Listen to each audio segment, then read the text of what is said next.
வணக்கம். நான் உங்கள் விக்னா. இயற்கையினுடைய பல்வேறுபட்ட மாற்றங்களை நாங்கள் கண்டு வியந்த சந்தர்ப்பங்கள் இருக்கிறது. அதுபோல தான் இவ்வாறான ஒரு நிகழ்வும் மேற்கு ஆஸ்திரேலியாவினுடைய பிரதேசத்தில் நிகழ்ந்திருக்கிறது. குறிப்பாக எங்களுடைய பிரதேசங்களில் மாலை பொழுதுகளில் வானத்தை பார்க்கின்ற பொழுது சிவப்பு நிறமாக இருக்கும்.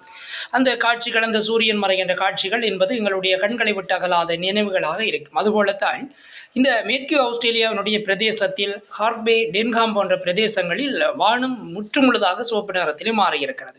நீல நிற வானம் அங்கு தவிர்க்கப்பட்டு முற்றுமுழுதாக சிவப்பு நிறமாக மாறியிருக்கிறது.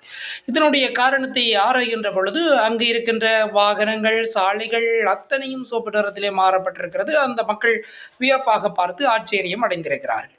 இதற்குரிய காரணமாக சகாரா பாலைவனத்திலே இருக்கின்ற இந்த காற்று துகள்கள், மண் தூசிகள், அதில் இருக்கக்கூடிய இரும்பு துகள்கள் காரணமாக அவை வளிமண்டலத்தின் காற்று ஓட்டத்தோடு கலந்து அங்கே அந்த பிரதேசத்தையே சிவப்பு நிறமாக மாற்றியிருக்கிறது.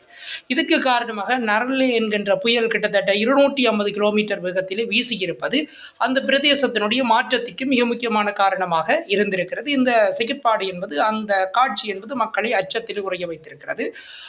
இந்த காட்சி தொடர்பாக நாசாவினுடைய செயற்கைக்கோள் பதிவு செய்திருக்கிற படத்தை பார்த்து மக்கள் இது ஒரு அமானுஷ்யமான நிகழ்வு அல்லது ஒரு வியப்புடைய நிகழ்வாக தங்கள் கருத்துக்களை பதிவு செய்திருக்கிறார்கள். ஒரு செவ்வாய் கிரகத்திலே இருப்பது போன்ற உணர்வு ஏற்பட்டதாகவும், உலகம் தன்னுடைய அழிவு காலத்தை நெருங்கிவிட்டதோ என்கின்ற எண்ணத்தை தோற்றுவித்ததாகவும் இந்த நிகழ்வை அவர்கள் பதிவு செய்திருக்கிறார்கள்.